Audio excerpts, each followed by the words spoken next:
Hello human beings, Power Gamer here, conquering the world one game at a time, and lately I've been smelling lots of blood, gravestones are popping up everywhere, and everyone has dead bodies in their front yard. So, that can only mean one thing.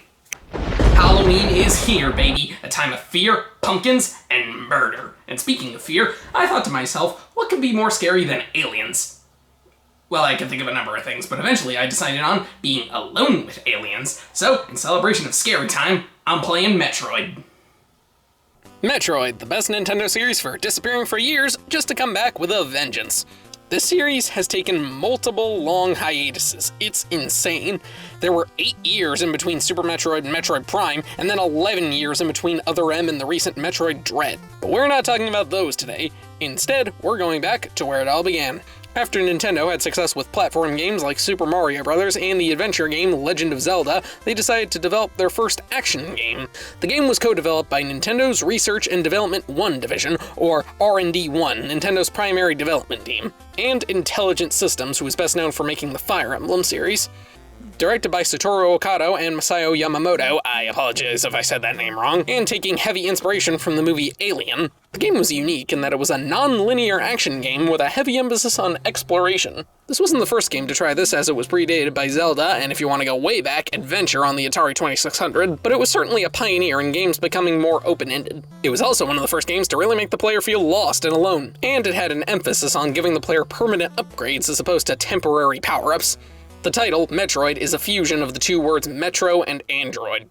The game was officially released on August 6, 1986 in Japan for the Famicom, which is the Japanese NES. The game would later be released for the NES on August 15, 1987 in North America and January 15, 1988 in Europe.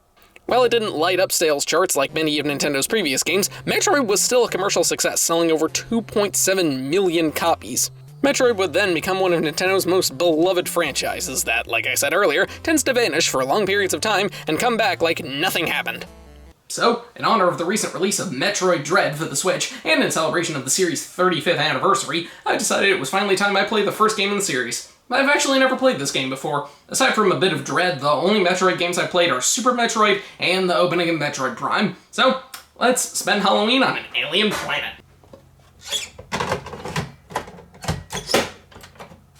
So this game takes place in the year 20X5, very amusing. The Galactic Federation is an organization designed to protect the galaxy from various threats. A group of evil space pirates led by Commander Ridley attack a Galactic Federation ship and steal DNA samples from Metroids, alien creatures that are capable of sucking the life force out of anything they see.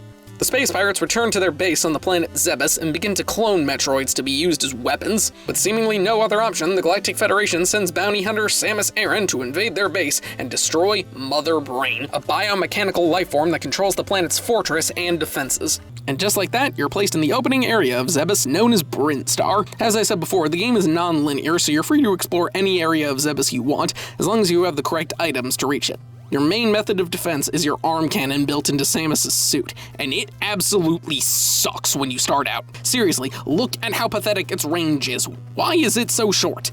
Thankfully, you quickly begin to find some upgrades to make Samus more powerful. Your first upgrade is the Morph Ball, which lets you roll into a ball and reach smaller areas. You also get missiles, which are limited, but they destroy an enemy in a single hit and let you open certain doors. And thankfully, you find the Long Beam fairly early, which extends the length of your beam. This game looks pretty good for the system, but there are a few problems with the graphics. One is Samus. The sprite is very weirdly proportioned, and that has to be one of the weirdest walk cycle animations I have ever seen. What is this? The other problem is many of the areas look exactly the same. Not just in appearance, but in design. Seriously, all 3 of these rooms have literally the exact same layout, just with slightly different enemy placement. As for the music, yeah, it's fine. It's not bad, but I would be hard-pressed to remember most of it, aside from the little tune that plays when you grab an item.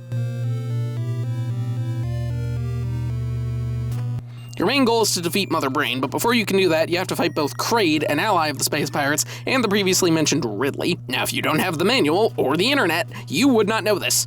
The original Metroid is what me and several other people call a guide game. And what's a guide game, you ask? It's a game that pretty much requires some form of outside assistance in order to enjoy it. Whether it be magazines, the internet, or a friend, you need someone or something to tell you what to do in order to beat this game.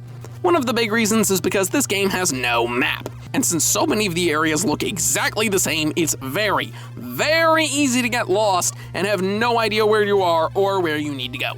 So since there's no in-game map, the only way you'll really know where you're going is to get out a piece of paper and write down your own map, or just get one online.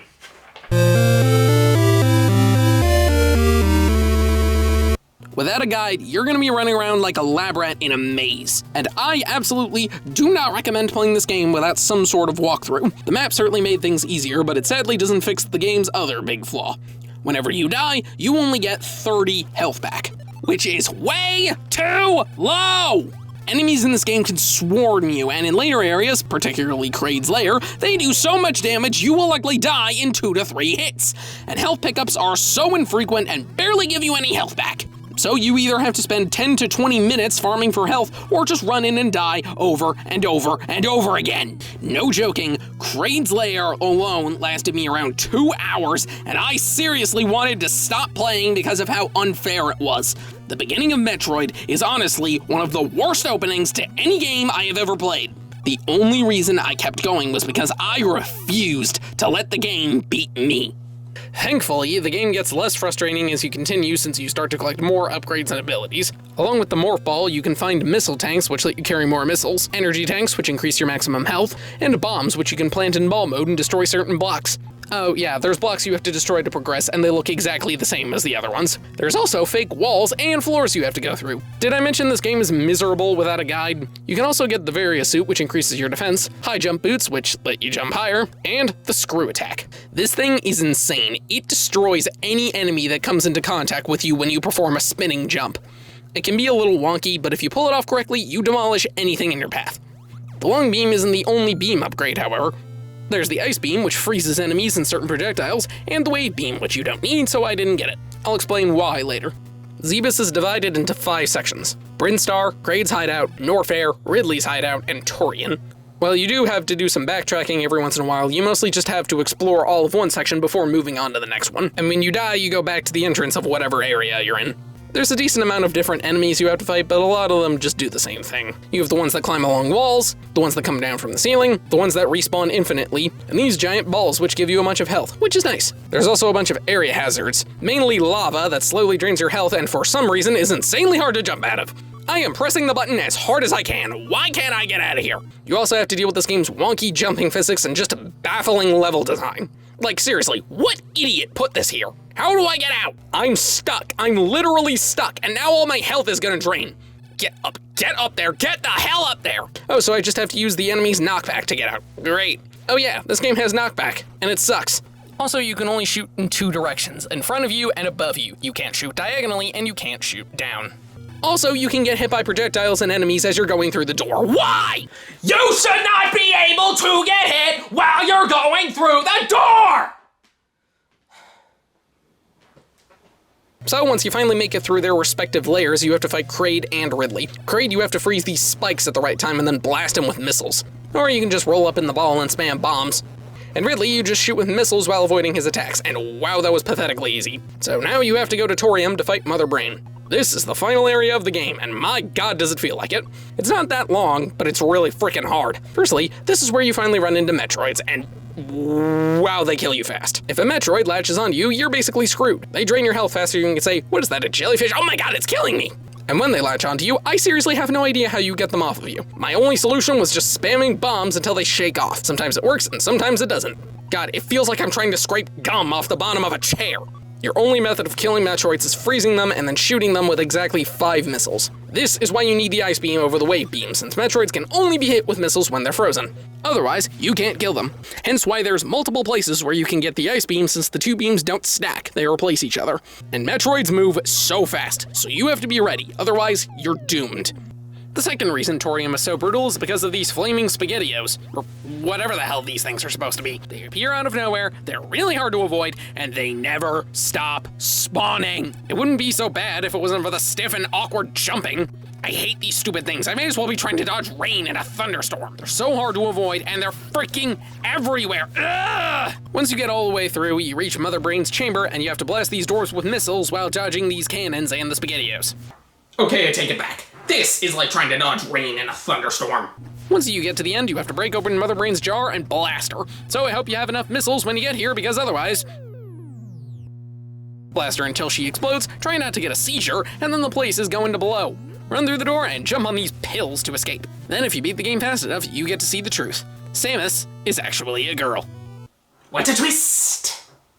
Yep, she was actually the first major female video game protagonist, at least that I know of. There's 5 different endings depending on how fast you beat the game. I got the normal one where she just takes off her helmet. You get this for beating the game between 3 and 5 hours. If you took over 10 hours, she cries.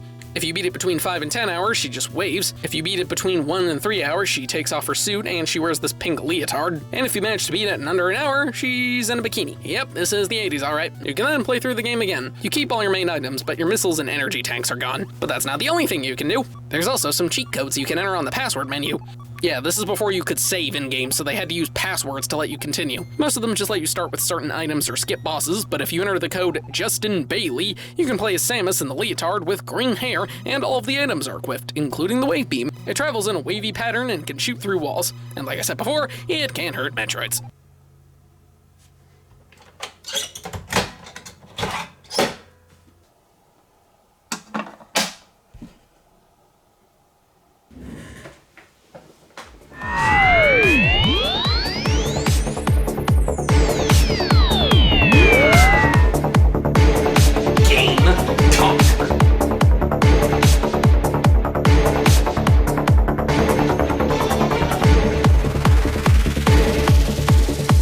Metroid doesn't hold up too well. The opening is a miserable slog that almost made me stop playing, and while the game does get better after you beat Kraid, it's still not that great.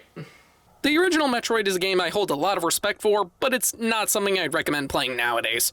If you really want to play this game, play the Game Boy Advance remake, Metroid Zero Mission. It's basically the original game, but with most of the issues fixed.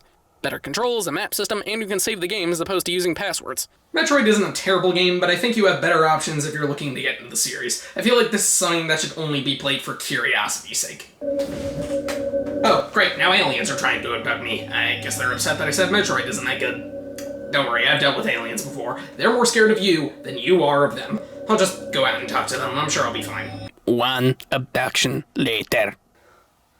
My brain feels funny.